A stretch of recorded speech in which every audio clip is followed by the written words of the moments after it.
जर तुम्ही कुठला तरी ऑनलाईन किंवा ऑफलाईन क्लास लावला असेल तर जे तुम्हाला क्लासमध्ये शिकवलं जाते ते पहिली गोष्ट मन लावून बघा.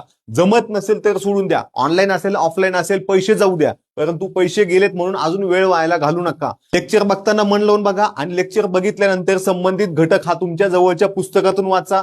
त्या टॉपिकचे संबंधित प्रश्न असतील तर ते प्रश्न सुद्धा वाचा. पुढे सगळं करून तुम्हाला वेळ मिळत असेल तर एक कोणता तरी विषय घ्या, तो विषय व्यवस्थित एक संपवा. त्या विषयामध्ये जे टॉपिक असतात त्यांची लिंक एकमेकांशी असते, म्हणून एका दिवसात कधीही 5-5 विषय वाचायचे नाही. तर तुम्ही एका दिवसामध्ये एकच विषय घ्या, जास्तीत जास्त 2 विषय घ्या, जेणेकरून त्या विषयामधल्या टॉपिकची लिंक तुम्हाला लागेल आणि तुम्हाला वाचताना अडचण येणार नाही, कारण ते टॉपिक एकमेकांशी एकदम कनेक्टेड असतात. आणि ते कनेक्टेड टॉपिक वाचण्यासाठी तुम्ही सलग एक विषय घेतला, विषय संपल्यानंतर टॉपिक खालचे प्रश्न वाचले तर तुमचा 100% फायदा होतो. शक्यतो आधी टॉपिक वाचा, मग त्याच्या खालचे प्रश्न वाचा, मगच तुम्ही पुढच्या घटकाकडे वळा, जेणेकरून काय वाचायचं आहे, काय लक्षात ठेवायचं आहे या गोष्टी सुद्धा कळतील. तुम्ही ज्या विशिष्ट परीक्षेची तयारी करताय त्या परीक्षेच्या आधी झालेल्या प्रश्नपत्रिका व्यवस्थित अभ्यासा, जेणेकरून तुमचा अभ्यास व्यवस्थित होईल.